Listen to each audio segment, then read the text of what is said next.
amigos de amigos. Então, Gerson, vem para cá para você compor. Tem um violão ali que, pelo que eu entendi já da prosa, vai rolar música no meio dessa conversa. Então, você é jovem, consegue pular. Dá o microfone aí. Eu combinei com o Gerson chamar quem é a próxima pessoa. Tá bom, Gerson? Tá. Mais uma vez, bom dia. Esse amigo que vai compor aqui é uma pessoa muito preciosa que eu acompanho quando eu era adolescente. E eu considerava, já falei isso para ele, a voz mais bonita do que eu ouvia nos meus LPs, né, que começou em 82 com De Vento em Popa, que foi gravado em 79 por Vencedores por Cristo. Ele é um dos que eu cito no meu panteão de influências, né? Eu tenho uma canção que eu digo assim: o Guilherme, o Jorge, o Pimenta, o Bomilca, Héder e João. Aristeu e mais de 40 eu imitei, eu não tive opção. Talvez você tenha escutado a versão arrastão do Marco Teles e os meus amigos do Candeeiro. O Jorge dessa citação é o Jorge Camargo, que eu queria convidar para cá, compositor, poeta, tradutor, acadêmico, violonista. Eu não sei o teu time, Jorge, mas São Paulino e São Paulino.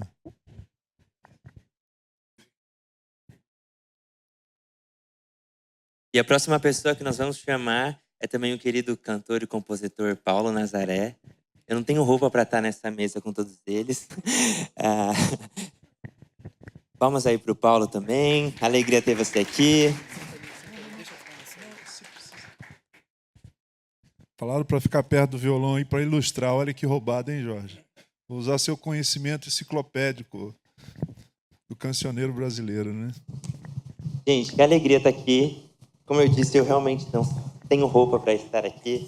Ouço vocês lá no Spotify e na vida também aqui. É muito legal ver vocês todos servindo ao Senhor e não só a música de vocês inspira, mas a vida de vocês também.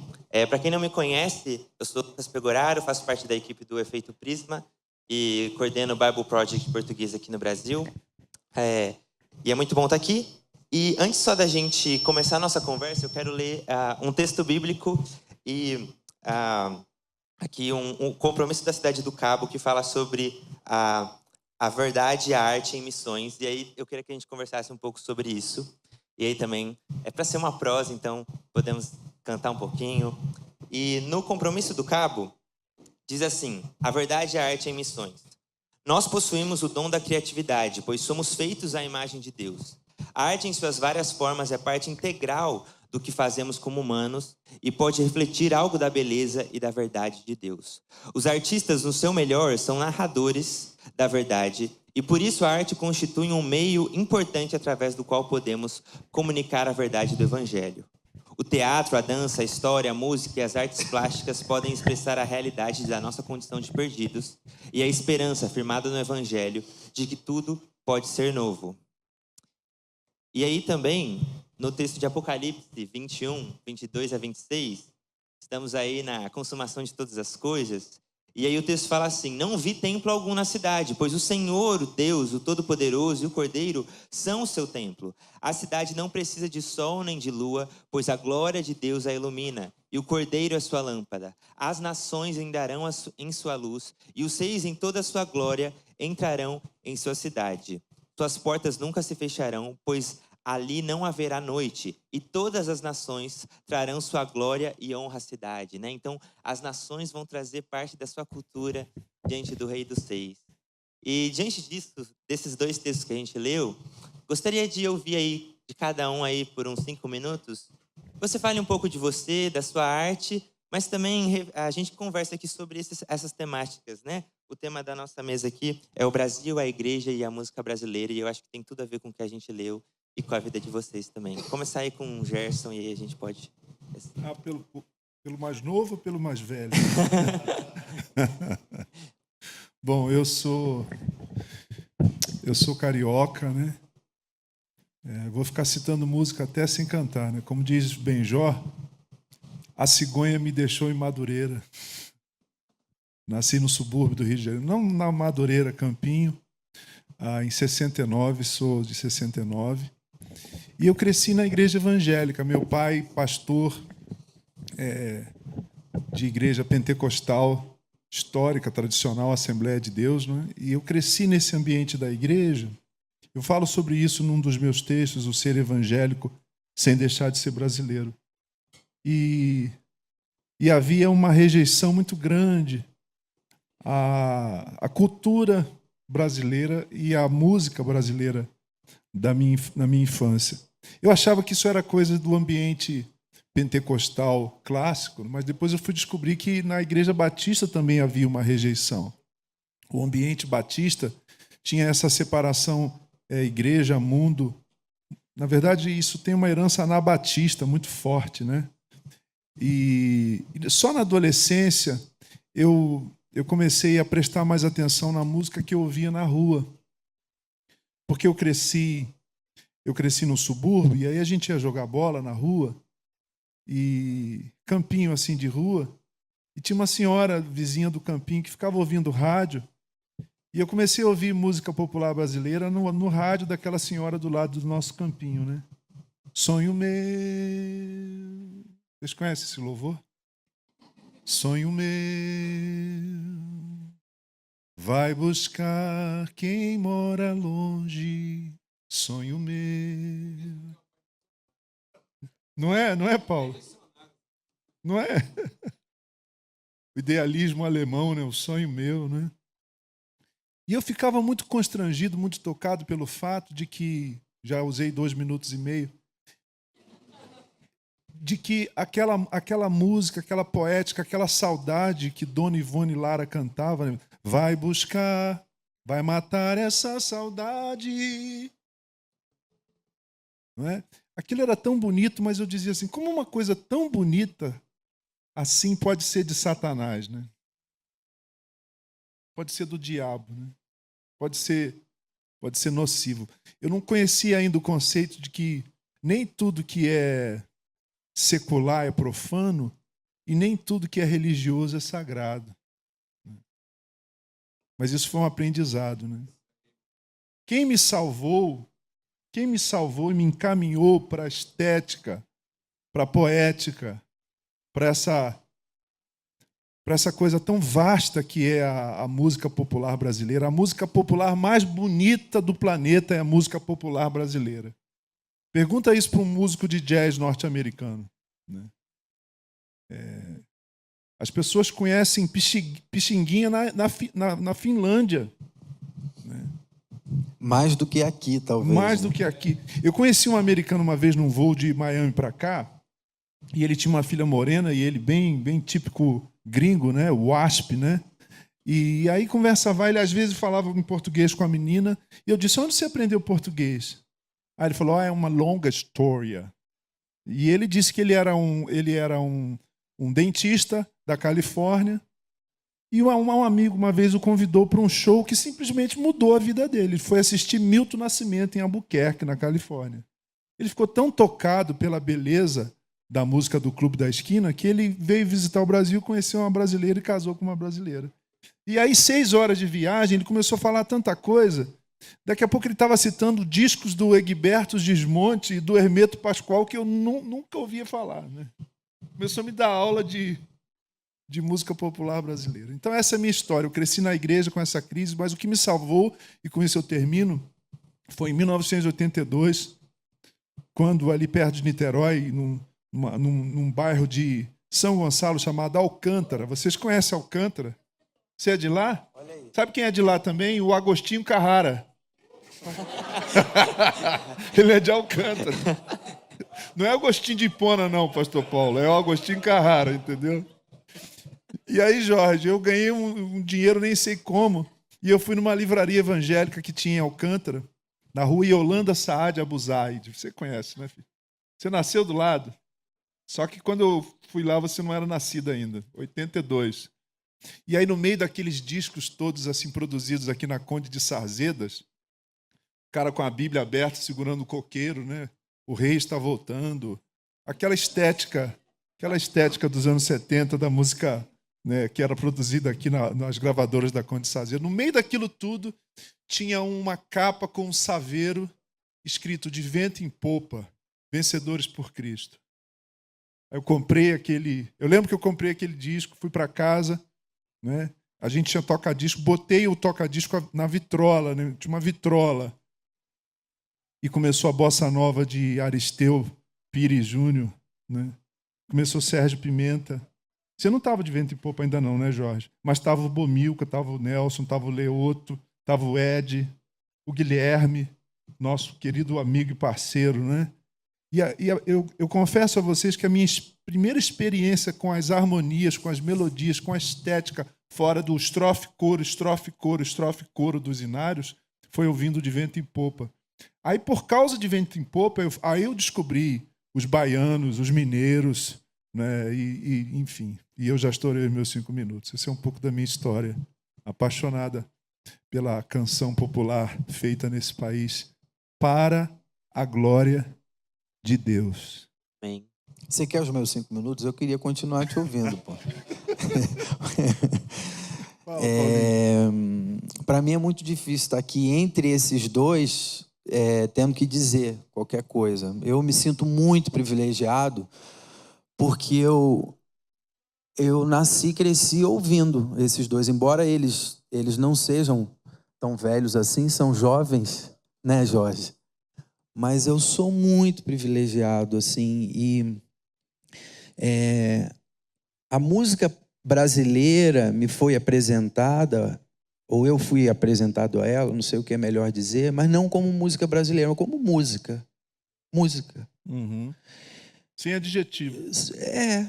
Isso é música. E aí, eu cresci no meio dos discos do meu pai. Meu pai é um pastor presbiteriano, mas, curiosamente, eu não me tocava disso, mas hoje eu sei que isso é um privilégio que eu tive. Na minha casa, eu cresci, uma diversão de criança era ouvir os LPs, os discos do meu pai, não só os que ele tinha gravado, mas os que ele trazia para casa.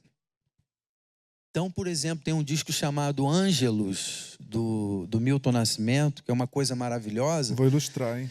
E eu lembro de uma das faixas, Gerson, desse disco, que é o Milton e o James Taylor cantando. Aí você fala,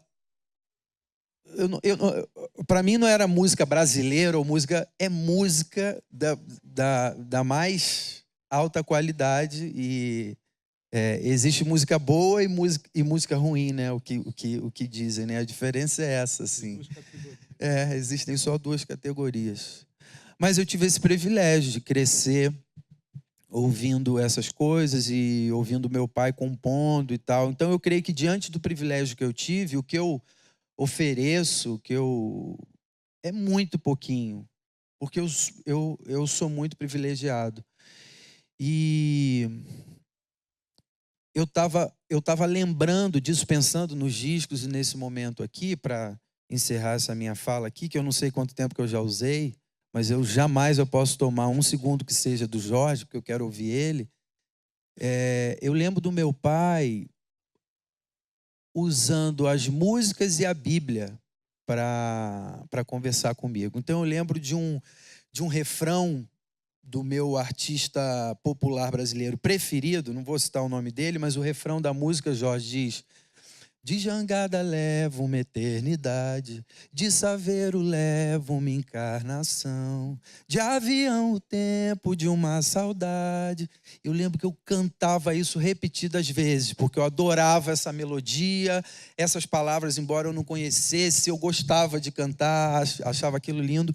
E eu lembro que um dia o meu pai, eu devia ter, 7, 8 anos, cantando aquilo enquanto brincava.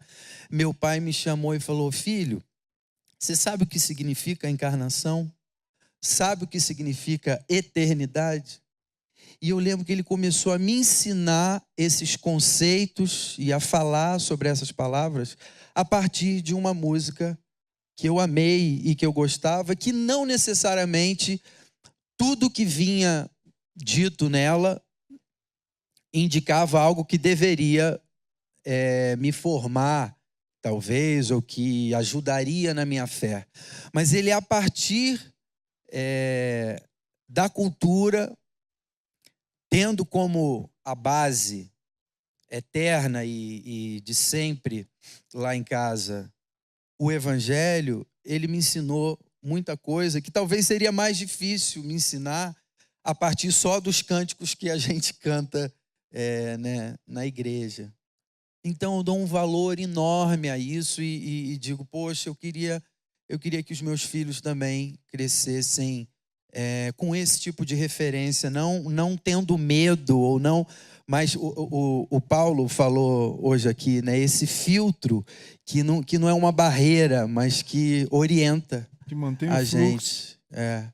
Então eu sou esse privilegiado. Então quando alguém vem me dizer, poxa, Paulo, algo que você escreveu, que você cantou é bom demais, eu falo, devia ser melhor, porque eu tive tanto privilégio.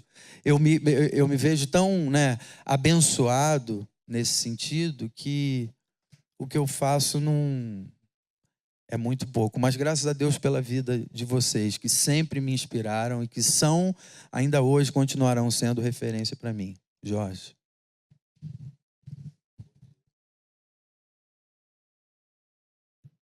Alô, bom dia. Muita alegria de estar aqui, muito obrigado pelo convite, Daniel. Mas eu me sinto um pouco aqui nessa mesa com dois que eu considero dois dos maiores artistas que fazem música cristã nesse país, mas que também são pastores.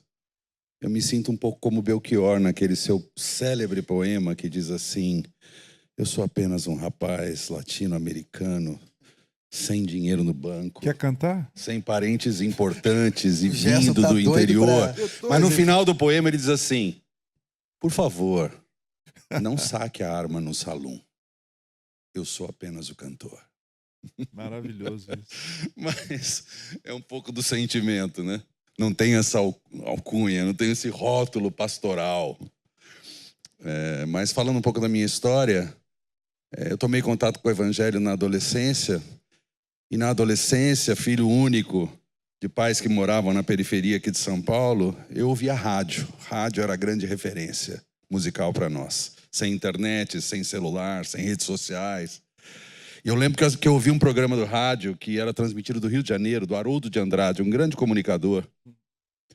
E eu me lembro, assim, vividamente, o dia que ele tocou uma canção do Chico Buarque, que estava relançando o seu álbum, depois do início da Anistia, que foi aquele álbum que tinha a Samambaia na capa, um álbum que meu pai até me deu quando eu tinha 18 anos, mas uma das canções daquele disco dizia assim: ó pedaço de mim, ó metade arrancada de mim, leva o vulto teu, que a saudade é o revés de um parto. A saudade é arrumar o quarto do filho que já morreu. E quando tocou essa música, o Haroldo de Andrade, ao final da canção, falou assim: essa é uma das canções mais pungentes da história da música brasileira em todos os tempos. E eu falei: uau, quem é esse cara que está dizendo isso? E que canção é essa? E aí, obviamente, me apaixonei pela música popular. E a exemplo do Gerson, aos 15 anos eu ouvi o De Vento em Popa, que foi lançado em 1977. E aí eu estava recém-chegado na igreja e ouvi aquele álbum que aliava a música brasileira que eu ouvia no rádio com uma mensagem do Evangelho. Aquilo fez todo sentido para mim. Eu falei: uau, esse é o caminho. Vou ser artista. E aqui eu estou. Mas eu queria fazer uma colocação a partir do que o Lucas, né? Lucas sugeriu. Uma coisa sobre a qual eu tenho refletido muito e que hoje, tudo que nós ouvimos pela manhã me fez lembrar disso. Uma reflexão do Paul Tillich, quando ele fala sobre arte e espiritualidade. Ele apresenta dois conceitos. Um é o tema, que segundo ele são os referenciais explícitos de uma obra de arte. O tema de uma obra de arte são os seus referenciais explícitos. E aí ele dá um exemplo. A Paixão segundo São Mateus de Bach. O próprio título da obra já diz a que ela veio. É uma obra cujo tema é um tema que tem a ver com espiritualidade. Mas aí ele apresenta um outro conceito que ele chama de estilo, que é o poder que a arte tem de expressar com vitalidade, coragem e originalidade o tema proposto. tema e estilo nessa perspectiva. E aí há 4 combinações que eu acho muito pertinentes. A primeira delas é o que seria uma obra de arte cujo tema e o estilo são repletos de espiritualidade. O próprio exemplo de Bach aqui, A Paixão segundo São Mateus. O tema está claro e o estilo, a maneira como ele escreveu, a entrega, o compromisso, a integridade artística com que ele escreveu essa obra, dão a ela um cunho espiritual, segundo Tillich. Aí tem o oposto, uma obra cujo tema não é espiritual e cujo estilo também não é. Aí fica fácil. Na boquinha da garrafa, Ai Se Eu Te Pego. São todas obras cujo tema não se propõe a carregar em si nenhum elemento de espiritualidade e cujo estilo, a maneira como ela foi construída, como ela foi concebida, como ela foi veiculada, também não tem qualquer conexão com aquilo que a gente entende que seja uma espiritualidade sadia. Mas há outras 2 combinações que são muito interessantes. Aquela combinação cujo tema é supostamente espiritual, mas cujo estilo não é. E isso a gente vê com muita frequência no contexto da indústria da música religiosa brasileira. Muita gente falando de Deus ou propondo alguma coisa relacionada à espiritualidade, mas cujo estilo, cujo modo como essa obra foi composta, como ela foi veiculada, a coragem, a integridade com que ela foi escrita, são questionáveis. E aí há uma última combinação que eu acho maravilhosa. É a daquela obra de arte cujo tema não é ou não está conectado com a espiritualidade, mas cujo estilo, cujo modo como ela foi composta, a integridade, a coragem, a originalidade, apresentam em si elementos de profunda espiritualidade. Que tem a ver com tudo que nós falamos aqui da herança da nossa música. Quantas canções, como a que o Gerson citou, e outras tantas, estão repletas de uma espiritualidade profunda, são pulsantes, são expositores dos rastros do sagrado, impregnadas desses rastros, e que não tem um tema religioso. Então eu acho que esse é um grande ponto de partida para a nossa reflexão sobre arte e espiritualidade num país tão rico e tão diverso como o nosso. Eu, tocado pela sua fala, Jorge, se você me permite Claro. uma ressonância, nós temos como temas teológicos, não é? Da teologia bíblica, da narrativa, do drama da salvação, da redenção, nós temos as palavras de força, assim, não é? Criação, queda, redenção e consumação, não é? Eu penso que nós, compositores, artistas, com esse transfundo bíblico dos hinos que a gente ouviu na infância, que a gente cantou, especialmente os hinos europeus, norte-americanos, não é? Que destilavam a teologia da redenção, teologia da cruz, da Trindade, a Trindade, não é? A ti, ó Deus, fiel e bom Senhor, eterno Pai, supremo benfeitor, nós, os teus filhos, vimos dar louvor a ti, Deus Filho, a ti, ó Deus, real Consolador. A Trindade, o credo dos apóstolos era cantado nos nossos hinos. Mas a gente vem dessa herança, e aí eu fico me perguntando por que é tão difícil para nós, compositores dessa matriz, trabalharmos o tema da queda. A gente tem dificuldade de trabalhar. A gente fala não muito. O Zé Machado diz que nossa teologia da criação é pobre. A gente precisa aprofundar essa reflexão, sobretudo nesse momento agora em que se discute cada vez mais a questão da conservação do planeta. Então, a teologia da criação, a teologia da redenção é muito forte para nós, sobretudo os de matriz reformada, não é? A soterologia, não é? A leitura de Paulo, das cartas de Paulo, a teologia da cruz, como diria Lutero. E a consumação, a gente canta a nossa esperança, a teologia da esperança, para citar o Moltmann, não é? Mas e a queda? A gente tem dificuldade de falar da queda. E aí eu recorro, pode ligar aqui, só uma ilustração. Aí eu recorro à música popular brasileira, porque você citou essa preciosidade do Chico Buarque, que é essa canção, não é? Mas há descrições maravilhosas, parece uma contradição de termos, há descrições maravilhosas da queda, não é?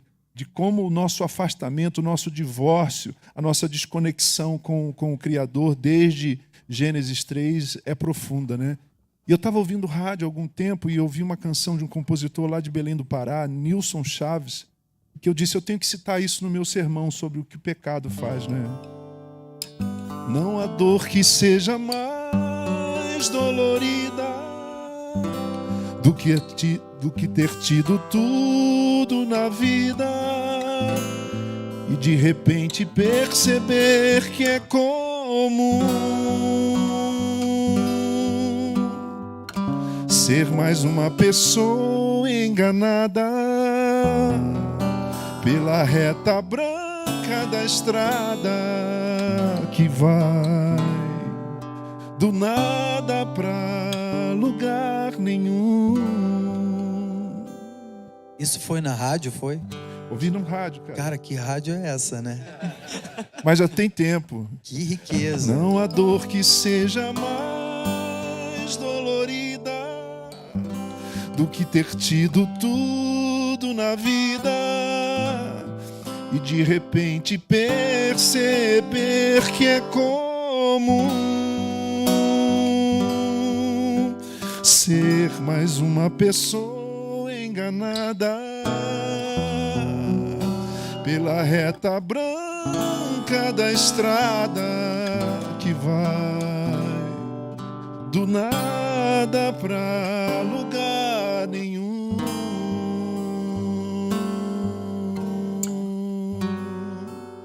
Isso não é vida longe de Deus?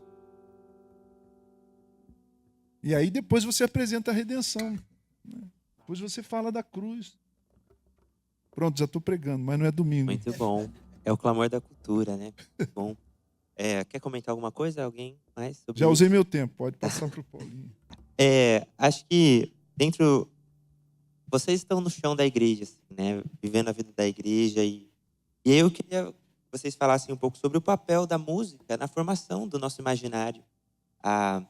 E aí até às vezes como cristãos, né? Às vezes a gente tem essa visão dualista de que se eu vou produzir uma música ou compor ou cantar, tem que rimar Jesus com cruz, né? E como vocês veem isso, a música como formação do imaginário, mas também de uma forma que rompendo esse dualismo também, muitas vezes. Posso contar uma história que eu vivenciei aqui, na minha casa, durante a noite, e depois aqui num domingo de manhã. Contei isso pro Arthur, se eu não me engano, num encontro que a gente teve com Paulo Borges. Foi muito especial. Eu tenho um amigo músico, que também é amigo do Gerson, músico extraordinário, baixista, que já tocou com alguns dos nomes que a gente citou aqui, de grandes músicos. E esse amigo é alguém por quem eu oro e alguém com quem eu tenho o privilégio de caminhar aqui em São Paulo. Ele não é da igreja, ele não é cristão. Ele é budista, se eu não me engano.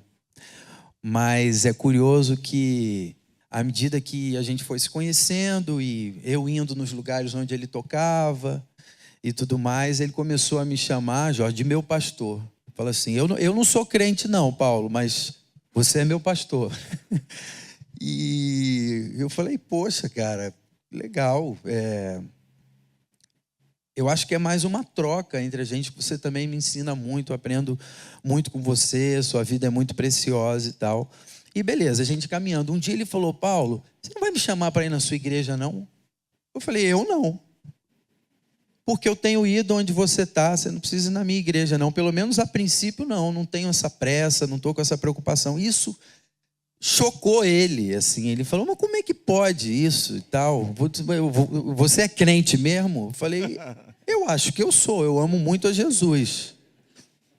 Mas eu estou precisando de ajuda tanto quanto você e qualquer um, mas e tal. Enfim, ele assim, incomodado com isso, ele falou, Paulo, eu vou na sua igreja, tenho que ir na sua igreja. Eu falei, não tem que ir não, mas se você quiser um dia, vai ser o maior prazer. Um sábado à noite, eu em casa, com minha esposa e meus filhos, me liga ele já tarde da noite, e ele diz, Paulo, amanhã eu vou na sua igreja. Paulinho, vou na sua igreja amanhã. Eu falei, cara, já está tarde pra caramba, o culto é de manhã, mas tem 2. Você pode ir mesmo. Eu não acredito que você vai não, mas você pode ir. Ele falou, não, eu vou amanhã no das 11h30. Ele falou que ele estaria aqui às 11h30. Curiosamente, naquele domingo era eu que ia pregar e eu que ia tocar. A percepção, né, diante da realidade de que ele estaria aqui no domingo de manhã, irmãos, Gerson, eu comecei a repensar tudo que eu ia cantar e a pregação que eu ia pregar. Reescreveu o sermão. E aí eu comecei a sondar meu coração, mas será que é porque ele vai estar? Eu quero impressionar ele? E eu comecei a me cuidar com relação a isso e pensar, não, é por amor a ele. Eu quero que seja algo que faça algum sentido para ele. E se tiver algum incômodo, que seja só o incômodo que a palavra traz.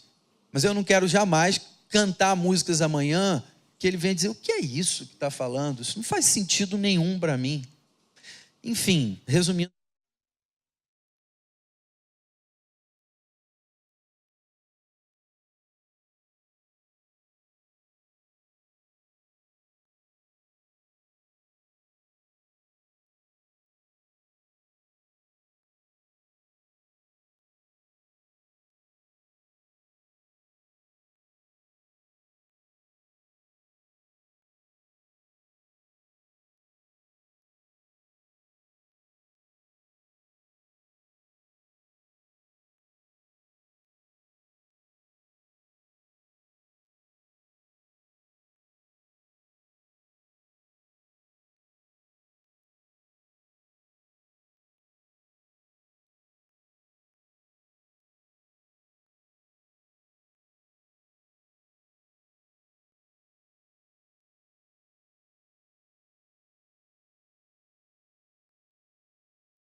Jorge, vamos falar sobre isso, mas eu lembrei disso e acho que seria uma oportunidade.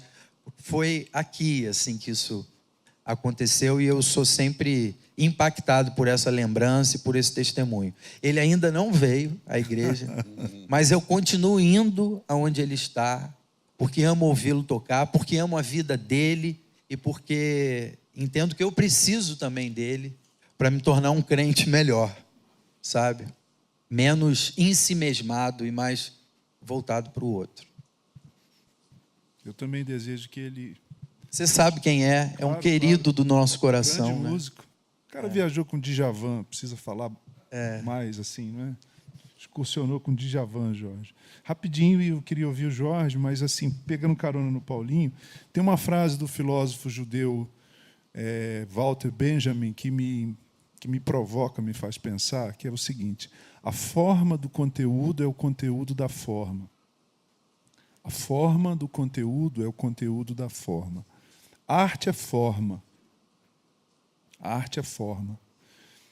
O Nietzsche, que era filho de pastor, mas depois apostatou, se afastou e, enfim, rasgou a sua fé, ele dizia o seguinte: há um momento em que eu duvido da minha do meu ateísmo profundamente quando eu ouço Johann Sebastian Bach. Porque a experiência do sagrado, a experiência de Deus e a experiência da beleza estão muito próximas. Por isso que eu falo lá na comunidade, onde eu sirvo como pastor, a gente precisa trabalhar a beleza da verdade e a verdade da beleza. Então, quando a gente fala sobre esse dualismo, eu acho que isso é um problema sério, porque nem na tradição judaico-cristã, nem entre os judeus, nem no Antigo Testamento, nem entre os gregos, havia esse dualismo. Conquanto o Platão e o pensamento platônico preconizava, né, de forma equivocada, o prejuízo da matéria e do corpo em detrimento em relação ao espiritual. Mas veja, quando eu leio os Salmos, quando eu percorro os 150 poemas e orações de Israel, que me formam, que me ensinam a adorar, que me ensinam a orar, eu não vejo esse dualismo. Ali há a beleza e a verdade o tempo todo. Quando o salmista canta, ele canta com beleza. Ele canta com estética. É claro que a gente perdeu a partitura, né? Eu queria saber como é que seria a música dos salmos, mas a gente não tem, nem ouve partitura, né? Mas é uma música estranha para o nosso ouvido ocidental, porque o nosso ouvido ocidental foi treinado depois do cravo bem temperado, de Bach, nas 12 tonalidades, né? Tom e semitom, né? Tom, dó, ré e semitom, dó, dó sustenido. Mas na música oriental você tem quartos de tom, você tem microtons, você tem comas. Por isso que quando a gente ouve a música oriental, você fala, esse cara está com dor de barriga. Né? Porque não faz sentido para o nosso ouvido. Mas, enfim, seja qual for a forma, era uma forma preocupada com a estética, com a beleza. E entre os gregos também. O próprio Platão, se contradizendo, tem um trecho que ele diz o seguinte: o que canta em mim quando eu canto? A ideia do entusiasmado. Né? O artista, o poeta, né? O cantador, ele canta mobilizado, tocado pelo divino, né? Por Deus. Então, esse dualismo, essa dicotomia, ela só traz prejuízo para nós, porque ela não acontece nem no Antigo Testamento e nem no mundo grego. Né? A estética sempre esteve a serviço ou caminhou de mãos dadas com a espiritualidade. Eu sei que perguntar o que é arte, o que é cultura, o que é espiritualidade é ficar um dia todo aqui sem ter um documento comum. Queria dar essa contribuição depois de te ouvir. Lucas, na sua pergunta, você me chamou a atenção com uma palavra. Você falou imaginário. Né? E tem uma definição do Eugene Peterson que eu acho maravilhosa sobre o que é poesia. Ele fala: poesia é a linguagem da imaginação. E aí ele continua dizendo que mais de 50% da Bíblia é poesia. Às vezes a gente não se dá conta disso. E por que será que mais de 50% do texto sagrado é poesia? Porque poesia nos convida a imaginar. Tem um texto de Malaquias que é um exemplo clássico disso. Todo mundo conhece. Façam prova de mim, diz o Senhor. O que o texto diz depois? Se eu não... Pessoal da escola dominical. A escola dominical está fraca. É o texto do dízimo, Tá a dica. O texto do dízimo. Façam prova de mim, diz o Senhor, se eu não lhes abrir, o quê? As janelas do céu. Aí uma pergunta que não quer calar nessa manhã. Céu tem janela? Sim ou não? Não. Não tem janela. Mas quando o profeta, poeta, diz assim: se eu não lhes abrir as janelas dos céus, assim diz o Senhor. O que acontece na minha mente e na sua, quando você lê esse texto e você ouve esse verso? Você imagina uma janela. Cada um vai imaginar a janela do seu jeito. Mas todos iremos imaginar uma janela. E nesse processo de imaginação, nós desarmamos o nosso coração para aquilo que o texto está nos propondo. Por isso que mais de 50% da Escritura é poesia, porque é esse convite a imaginarmos, e ao imaginarmos, nos desarmarmos no coração para aquela mensagem que quer nos tocar e quer nos alcançar. E respondendo a sua pergunta, Nos últimos 20 anos eu tenho uma oficina de autoria, onde eu forneço ferramentas para as pessoas escreverem um bom texto, um bom poema para as canções. Que vamos combinar, estamos carentes, né? De canções que tenham poesia, que nos convidem a imaginar. E como tradutor também, tenho observado muitas versões que têm sido feitas do inglês para o português de canções, né? Nós vivemos hoje um momento assim de muitas versões. Você deve sofrer pra caramba, hein? Rapaz, e aí o que acontece? As rimas são todas rimas que nós chamamos de pobres. E aqui não há nenhum demérito na rima pobre. Rima pobre é rima com palavras da mesma categoria. Então é verbo com verbo, substantivo com substantivo. E as rimas ricas são aquelas de categorias diferentes. Verbo com adjetivo, com pronome, enfim. Mas aí na hora de traduzir nessas versões, às vezes para facilitar a métrica, o que a gente ouve é: Senhor, queremos te louvar e sempre te adorar e sempre te exaltar e sempre... Os versos são todos de rimas pobres, né? Até porque eu acho que fala muitas vezes a pessoa que está traduzindo essa consciência de que é preciso alternar rimas ricas e pobres para dar riqueza ao texto e para convidar as pessoas que estão ouvindo e lendo a imaginar. Porque a imaginação é a chave dessa conexão entre a mensagem que nos está sendo comunicada e a resposta do nosso coração. Muito bom, muito bom. Acho que para a gente ir caminhando para o fim aí, dá para a gente conversar muito. Eu queria só ficar aqui ouvindo vocês. Mas acho que para essa nova geração de artistas aí que está chegando, que encorajamento vocês podem dar? E às vezes até tipo assim, nossa, eu queria ter feito isso diferente. Eu acho que se essa nova geração seguir por esse caminho, é um bom caminho. Também até artistas cristãos, digamos assim, que às vezes têm ido por uma fórmula e tal. Que encorajamento vocês podem dar? E palavras aí finais para artistas desse tempo. Quero ouvir, Gerson, fala aí. Eu preciso ouvir isso aí. Eu sou da nova geração. Na verdade, nem tanto, né? Eu não sou, mas já tem uma galera vindo aí. Já sou meio coroa já. A gente não tem nem 15 anos de diferença. Não tem 15 de diferença de você para mim, nem de mim pro Jorge. Então a gente... na minha época... Não, eu tô vivo, então essa é a minha época também. Corta essa, né? Isso tô aí. foda.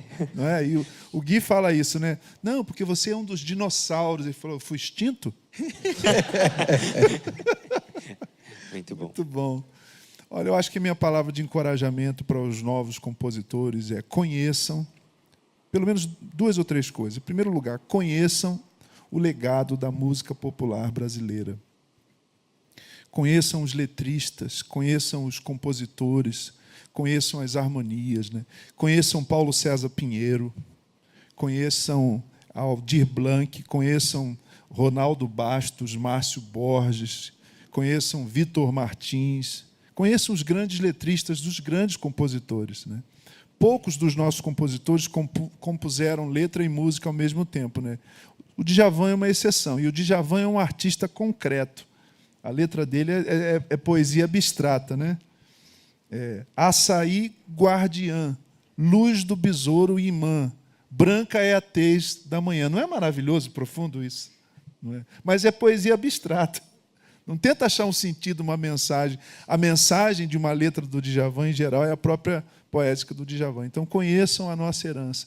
E conheçam a herança também feita pelo Guilherme, o Jorge, o Pimenta, o Bomilca, Héder, João, Aristeu. E os mais de 40. Que eu imitei, eu não tive opção, né? Em segundo lugar, leiam poesia. Eu tenho um amigo no Rio de Janeiro, agora mora nos Estados Unidos, compositor da banda Casa Aberta, o Cássio Coutinho. E ele falou assim: Gerson, eu preciso melhorar as minhas letras. Você faz letras interessantes, você fala umas coisas diferentes assim nas suas canções, né? E eu falei assim: olha, então faz o seguinte, começa por Adélia Prado, compra um livro, uma coletânea de Adélia Prado. Como é que é o nome? Ele escreveu lá, Adélia, isso já tem uns, 8 anos, 10 anos. Ele escreveu Adélia Prado. Aí vai ele para a livraria, compra lá, coletânea de Adélia Prado. Aí a gente se encontrou uns 2 meses depois. Falei: e aí, Cássio, está gostando da Adélia Prado? Ele falou: não entendi nada. Falei: bem-vindo. Bem-vindo ao universo que você precisa fazer parte da leitura. Que você precisa você precisa mergulhar e ponderar e fazer uma reflexão quase que exegética do poema, né? É o universo do não mastigado, né? Você vai pegar alguma coisa, né, inteira, que já não vem já coisa, né, explicada para você. E que não mexe na nossa imaginação. Não mexe na imaginação. O que quer dizer? Exatamente. 2 hambúrgueres, alface, queijo, molho especial, cebola e picles num pão com gergelim. O que quer dizer isso? Isso quer dizer Big Mac, né? Agora, quando você ouve uma canção do Jorge, do Gladir, né, essas coisas estupendas que o Marco Teles e os meninos do Candeeiro vêm fazendo, você tem que parar, você tem que pensar. E como diz Italo Calvino, o grande crítico literário italiano, um clássico é um texto, é uma obra de arte que vai ter sempre algo a dizer para cada geração. 2 hambúrgueres, alface, queijo, molho especial, cebola e picles num pão com gergelim, não vai dizer mais nada daqui a 50 anos. Né? Mas, sobretudo, em terceiro lugar, mas não com menor importância, na verdade, a maior importância, leia teologia. Leia teologia. Leia teologia dogmática, teologia bíblica. Leia Kuyper, leia Schaeffer, leia Huckmacher, leia Tillich, leia os que falaram sobre cultura, até para discordar deles. Né? Porque quando você senta para compor, você não está sozinho. Você compõe a partir de todo esse legado, de toda essa herança. Eu acho que seria esse o encorajamento que eu daria para as novas gerações. Amém. Nossa, eu diria, seguindo, né, um pouco com o que o Gerson está falando, talvez mais um ponto, não menospreze os relacionamentos, as suas relações, os amigos, de dentro da igreja, de fora da igreja. E as perguntas que eu acho que acabam surgindo nesse contexto da relação, nesse caso talvez principalmente as perguntas feitas pelos de fora do seu contexto, né, religioso. E acho que isso é muito rico para a gente, como discípulos de Jesus e como artesãos, né, criadores.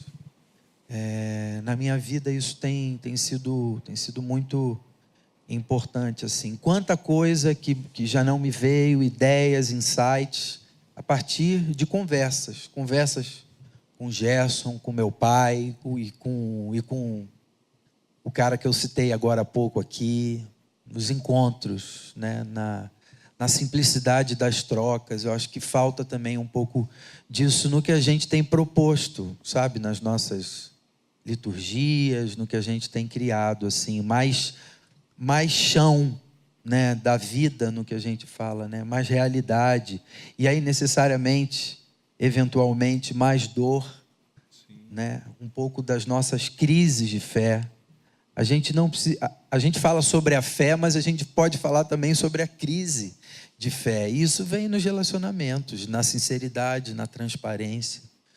Então, eu diria isso. Seu pai me influenciou e ele influencia meu filho, Jorge. Pois é. Que bacana, né? Muito legal. Eu queria dar uma palavra aos jovens músicos, né? Façam música brasileira.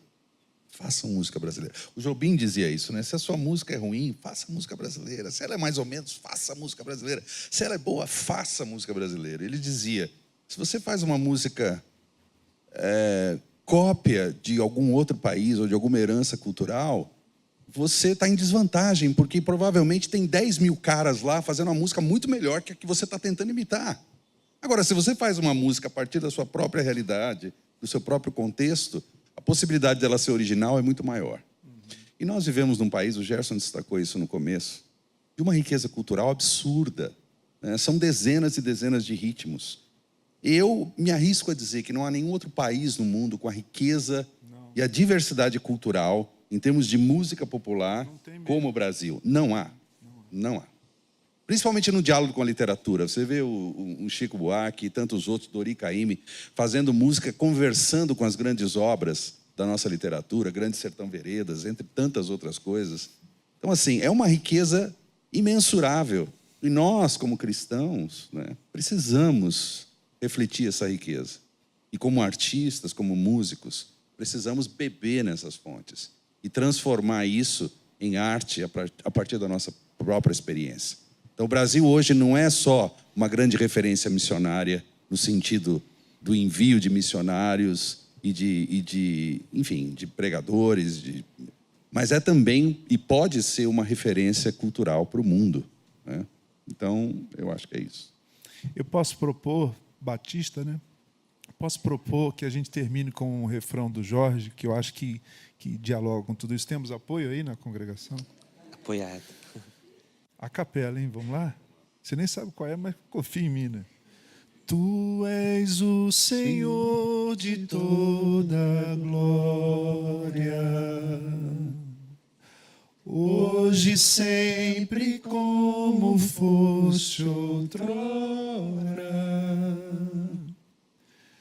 no correr da história, revelando o seu amor.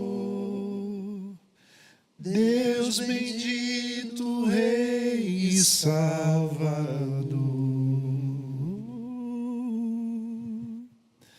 Deus bendito, Rei e Salvador.